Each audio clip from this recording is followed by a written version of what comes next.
magtanungan. Kapag pitasin kasi ni Lacson yung prutas, baka itlog niya may mahugot niya. Nag-iisip pa paano lulusot si Lacson at Tuta. Sir Buds, bakit tahimik na din si Tuta Soto? Dati lahat ng issue may sagot siya. O, eto pa isang tahimik. Yung mga mainstream media, kaway-kaway naman kayo dyan. Kumusta na kayo mga mainstream media? Buhay pa ba? Napahiya ba kayo? Yung matagal na nating hinala na itong mga to ay bayaran. Actually, ang nagsabi niyan si Karen Davila, di ba? Wala naman tayong alam ng mga bayaran niya mga yan. Halata naman eh. Sabi ni Karen Davila, ayokong tumanggap kasi mahalata ako. Kahit sabihin ng magbabayad sa akin na hindi ka mahalata. Mahalata ng tao yan. Opo, nahalata namin kayo.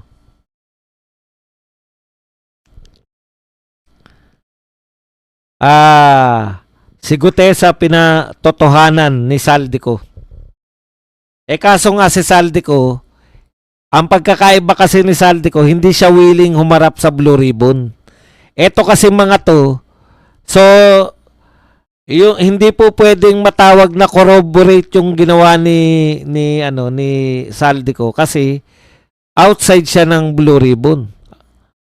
Ito pong mga to, gusto po nilang patotohanan yung sinabi ni Gutesa. Nasabi ni Lacson, wala daw nag-corroborate. Ito na yung hinahanap mo, Senator Lacson.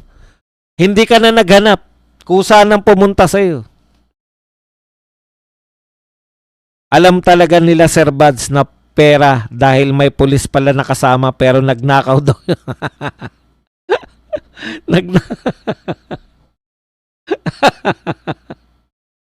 Hindi ko narinig yan ha. Sasama ako nung panahon na yan na talaga, nakatutok ako, nakalive ako, hindi ko narinig yan.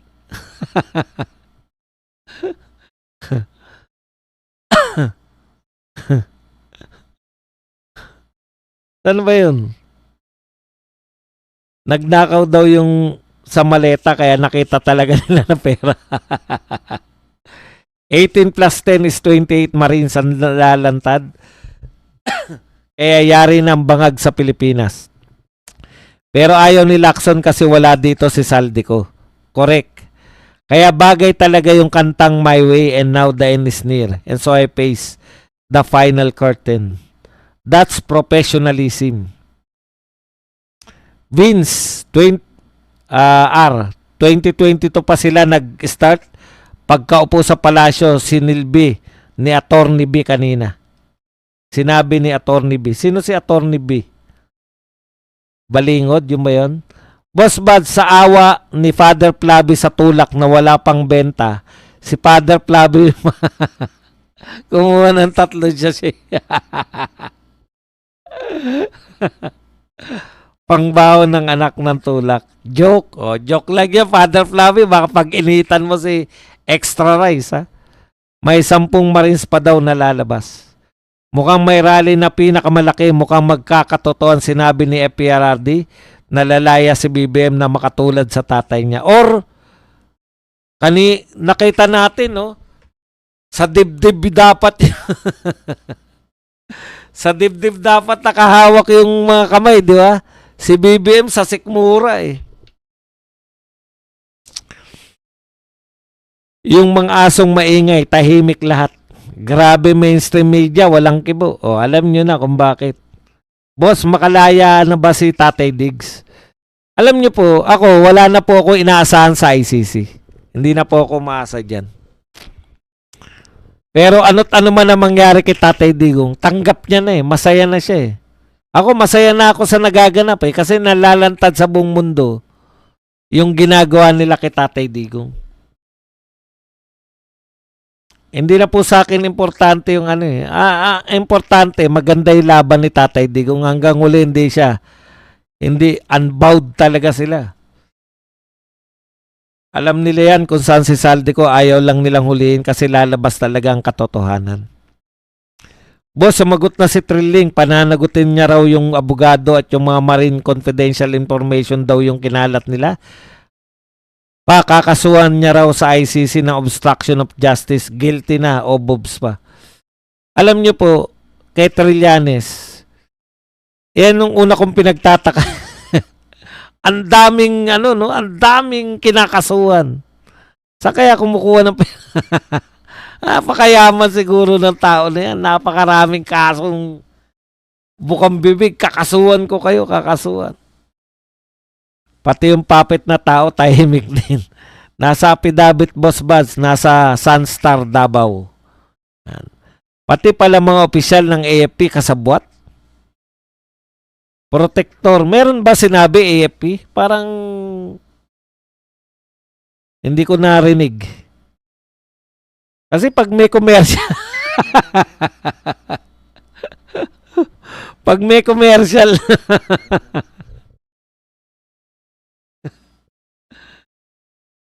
si Tuta Soto hindi corroborate pero isa rin siyang robor. Walang yakal, wawa pulaw. Yes, Boss Buzz, binuriki ng pulis ang sinusura daw yung kandado at pinapalitan ng kandado. Sinisira. Boss, tingin mo, wrong move ba yung ginawa ng mga Marines na lumantad? Kasi wala silang kakampi ngayon, lalo sa ombudsman. Mas makakapaganda si BBM ng defense nila, lalo na alam mo yung si Tan Recto, mga makakaisip lang na wrong move yan, yung mga kalaban, yung mga kakampi sa kalaban.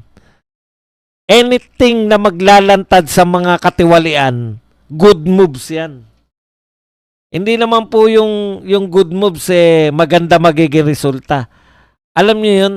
Alam niyo kung ano yung nawawala sa inyo, yung konsensya. Kung hindi po kasi kayo sanay, may alam nga tayo, sanay ng mga magnanakaw Nangayayat pa May 3 ko nakita na nangayayat o 4 na. 4 na yung nakikita ko nangangayayat. Mga sanay ng magnakaw yung mga yan. Alam nyo po yung konsensya. Mahirap po yan equate sa tama ba yan o mali. Kahit na masama pa magresulta, lahat ng gumagawa ng tama po yan. Hindi po ibig sabihin na tama yung ginagawa mo, mabuti ang magiging resulta sa'yo. Hindi po. Pwedeng makasama sa'yo yan. Pero yung gumawa ka ng maluwag ang konsensya mo, napakasarap po nun. Ako, dito sa pagbablog ko, ang ganda po ng napakaluwag po. Nung panahon na unit team pa, di ba? Siyempre, alam mo naman ako talagang ipagtatanggol ko yung unit team nun Pero ang hirap po ipagtanggol ni BBM. Pucha, sa sibuyas pa lang gusto ko na sumuko sa katatanggol bumigay na lang ako. Ayaw ko na ipagtanggol nung si BP Sara na binanatan nila. Namimiloso po lang ako nun yung sa sibuyas, di ba? Inaasar ko lang si Kiko. Nasa Thailand ka, sabi ko Magkano naman pamasahe mula Thailand papunta sa Pilipinas? Ganun lang, namimiloso po. Pero ang hirap po ipagtanggol, di ba? Sibuyas lang po siya, hindi malutas. Pero nung bumanat na sila kay BP Sara, puta, tabla-tabla na tayo. Mga hinayo pa kayo. Ang tagal ko na nagtempi. Nauna pa akong bumaliktad kaysa kay BP Sara Ayoko na, BP Sara, bahala ka dyan. Ang pupang ABS, mas may mislabeling na nangyayari sa amin ni Mrs. Parte ng video nila. Ang caption na tapat sa amin sa supporters kami ng pamilya ng war on drug victims. Aba, pengi nga ako ng picture mo niyan, Amik. Pengi nga ako nun, di ko pa nakikita yun Panata natin.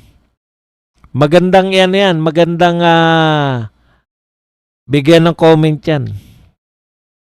Hindi kayo minislabel kayo na mga supporter kayo ng o pamilya kayo na war on drugs. Good evening everyone. Yan. Mga senador na na-delibera ni Saldico at 18 Marines, Senator Escudero, Soto, Legarda, Villar, Tulfo, Senator Revilla. Ayan. Maraming salamat, Vince Redoble. Salamat sa pakulay. Totoo ba yan? Saan mo nakuha? Yung Senate hearing, kaya ni Risa about kay PRRD, meron din kaya nun? O ibang grupong Marines ang nagde-deliver doon? Isang araw lang yun, di ba? Malamang meron din yun. Blue Ribbon Report ni Lacson, wala pa ding pumipirma kahit yung nasa majority. Ano nang mangyayari doon, Boss Buds? Ano nang mangyayari, Mama Marcelo? Ang mangyayari doon, nag-aksaya lang tayo ng pera panahon sa investigasyon na yun. Ibig sabihin, wala lang yun. Wala lang. Hindi siya pwedeng gawing report. Hindi siya matatawag na report. Hindi siya matatawag na report kasi walang pumirma. Nakakahiya. Parang ang pinalalabas ng mga senador, hindi naman yan yung resulta talaga ng investigasyon. Kaya ayaw namin pumirma. Lahat na magnanakaw, pumapayat. Sa pressure po yan eh. Sana magkasakit kayo ng yung talagang yung magiging sakit nyo malupitan. Lahat ng magnanakaw, ayan, bulsa mataba. Tayamik, naisahan kayo. I feel you, Sir Buds. Esme. May mga generals na binanggit yung former PNP chief. Nabanggit na nakasama pa ni Aldico.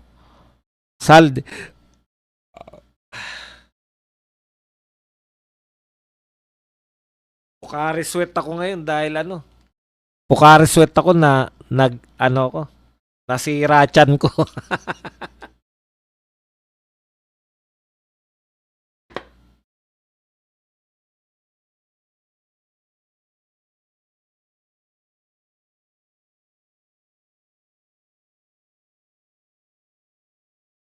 Si Trillanes ay amboy or CIA kaya mula pa nung panahon ni FPGMA Pinoy up to present ay tao ng CIA siya.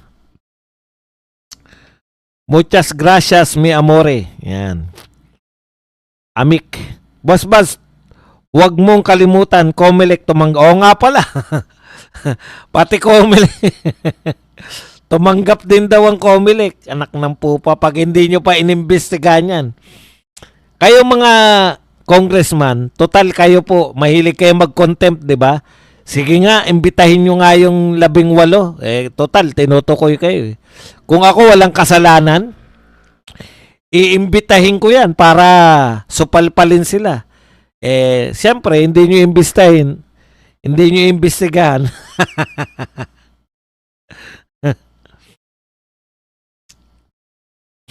Boss Buds, huwag mong kalimutan, Comelec.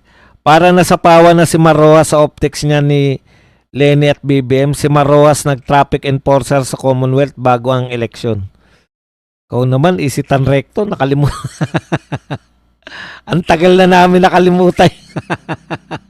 Hanggang ngayon, tutak pa rin sa utak mo. Confirm yun, Boss Buzz, may kasamang pulisan ng ngupit sa maleta. Alam nilang galing nakaw, kaya ninakaw din.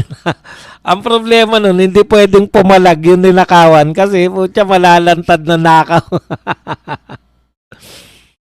Kiko, presyo ng bigas mataas na, Committee on Agriculture ka, di ba? Trililing talaga mastermind sa pagbebenta ng WPS kuno o nagtaksil sa bayan. What else is new? Talagang nakakahiya. Nung i-deliver sa Ilocos, sabi ni Keisuke, yan. Meron ba nun? Hindi ko maisip yung WPS kay Trillanes. Nung i-deliver sa Ilocos mga maleta sa bahay nila BBM, si Sandro ang humarap at tumanggap ng delivery. Hay nako. Boss, nag-announce na ng may manhunt si Kilabato Go, sabi ni John Vic. Wala na ba talaga tayong katarungan dito sa Pilipinas? Yan na lang ba talaga masusunod yung mga nagmamanhunt na yan? Oy, magtuslok na kayo please. Mema lang kunwari may investigasyon. Halos wala na nagawa this past 4 years ang admin na to. Kahit simpleng tulay, wala. Kuya Bad, sa unang tingin, para kang abogado ng ICC sa suot mo. Grats. Badong. 1 for watching. Kaso 600 likers lang. Oy, mag-likes po tayo mga kapatid. Namimihasa kayo na hindi nagla-likes eh. Pinagalitan. Ayan, Boss Bas, may corroboration na yung statement ni Gutesa. Ano kaya ang gagawin nilang lusot? Yun na nga eh. Wala pa, hindi pa nagsasalita yung naghahanap pa ng palusot. Boss Badong, nag-iisip ng administrasyon kung anong istorya ang gagawin nila para malihis ang nilabas na issue ng mga ex-marines. Comelec, nabigyan din ng maleta. Yan nga po, ang sabi nga raw. Ay, narinig ko rin pala. Si Amy kaya tumanggap din, magkapatid yan. Alam mo, Isitan Recto,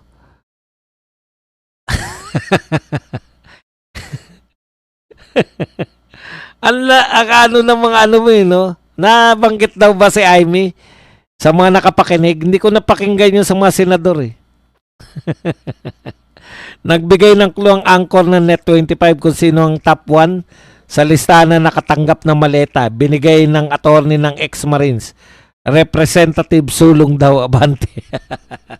Hindi, number 1 po siya, Efren. Kasi Abante siya eh, letter A eh. Ang source pala, Sir Buds, kay Garjola, Chur Laurel at Katapang, si Saldi ko lang, taga-distribute na sa affidavit.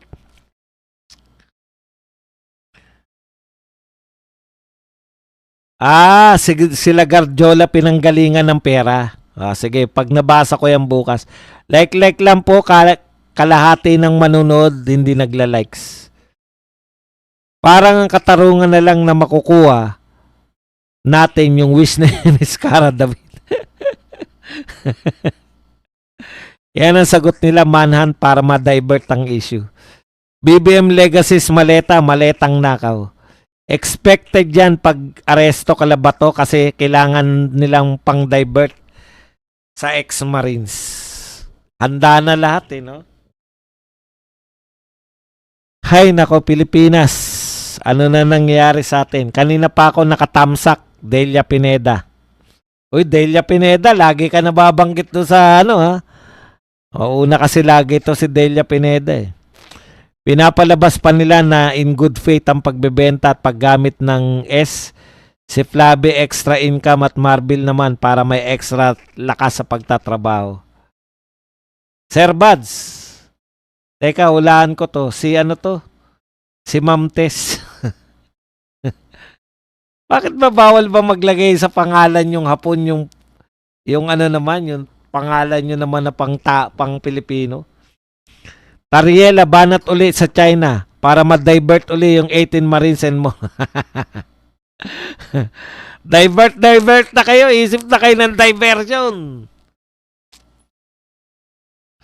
Sa tingin ko nga, yung paghuli kay Mangusin, diversion eh. Kaya lang, wala na po apansin niya kay FLM eh. Hindi na po siniseryoso yun ng mga political vlogger. Yung mga katulad na lang nila makagago, sumuseryoso dyan kay FLM. Kaya hindi nyo po pwedeng gawin yan pan-divert. Boss Badong, paano kaya uusad ang kaso pag ipinasa na nila sa ombudsman?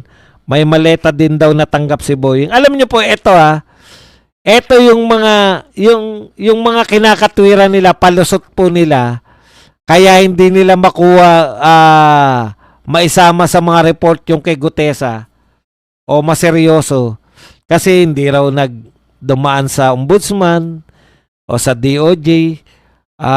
Yung may problema sa affidavit, yung pumirmang abogado, 'di ba, yung nagnotaryo. Ginawa po yan lahat ngayon ng Marines. Kaya po nila ipapadaan sa ombudsman para wala na po kayong masasabi. Dumaan sa ombudsman eh. Nakuha nyo ba? Lahat ng kinatwiran ninyo, walang nag-corroborate, eto na yung nag-corroborate. Yung nagnotaryo may problema, walang problema sa notaryo.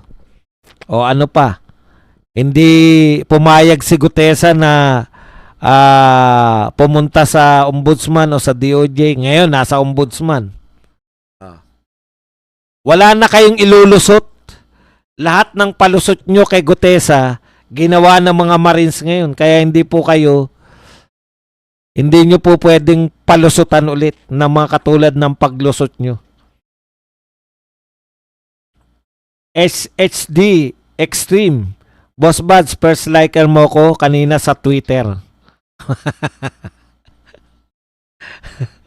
Sa Twitter, konti lang po tao. Ang ginagawa ko po ron, eto yung mga nag-X o Twitter. Kaya po ako gumagamit ng Twitter. Doon po unang lumalabas sa mga balita.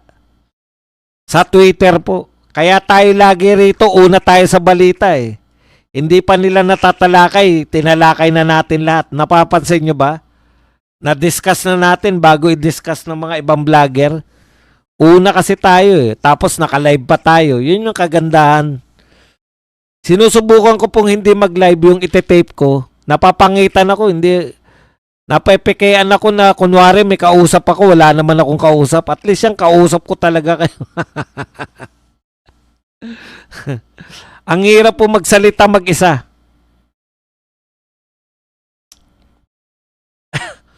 Boss, yung 80 na Marine sa anong way para maging credible mga sinasabi nila? Sabi naman sa'yo, Isitan Recto, sa'yo hindi sila magiging credible. Sa amin, credible sila. Sa'yo, kahit na anong gawin nila, hindi sila magiging credible. Eh, antay ka. Ganun lang po yun. Hindi ko naman sinabi kaya, binibiro lang kita. Pero pag anti-Duterte ka talaga, kahit na anong gawin ng mga taong pumapabor sa posisyon ng mga Duterte, hindi talaga sila magiging credible. Wala na po tayo sa kumbinsihin yung mga anti-Duterte. Wala na po. It's too late na po. Ngayon, masyado nang polarize sa mga tao. It's either you are a pro-Duterte or anti-Duterte. Wala na po yung mga babaliktad pa. Wala na po. It's too late in the game na magkaroon pa tayo. Wala po kami, wala ako sa kondisyon na mangumbinsi pa ng mga anti-Duterte. Hindi na po time yan para magkumbinsihan. Kaya marami na po prostrate sa inyo. Huwag nyo po silang kumbinsihin. Makipagdebate kayo at huwag po kayong mag-expect ng matinong sagot. Kasi mga vlogger nga nila, ganun lang ang kakayan eh. Mag-expect pa ba kayo na alam nyo po, napakaswerte nyo ng mga Duterte ngayon kasi sinadya nyo man o hindi, tumatalino po kayo. Para kayo naka-enroll sa koleyo, araw-araw kayong pumapasok. Totoo po yan. Ano ba ginagawa namin sa koleyo noon? Lalo na nung panahon ng MA. Nakikinig lang kami sa magagaling na profesor. Natututo po kami. Yun po ang nangyayari sa inyo sa mga ginagawa ninyo. Sa araw-araw ninyong pakikinig sa mahuhusay na vlogger, para kayo nagkokolehiyo. Bakit po may maletang galing sa Bucor? Ibig sabihin malakas ang kita ng Shasha Love sa Bucor? Hindi po natin masasagot yan. Wala na tayong balita kung ano na nagaganap sa Bucor eh. Amik, nireview ko ang video, ang caption nila. Delay sa video. Change na ang video, saglit. Naiwan ang caption na nagmarcha ang mga taga-suporta sa kamag-anak ng war on drugs victim papunta na ICC. Tapos kami na ang nasa video, kinapture ng pamilya ko. Ayun.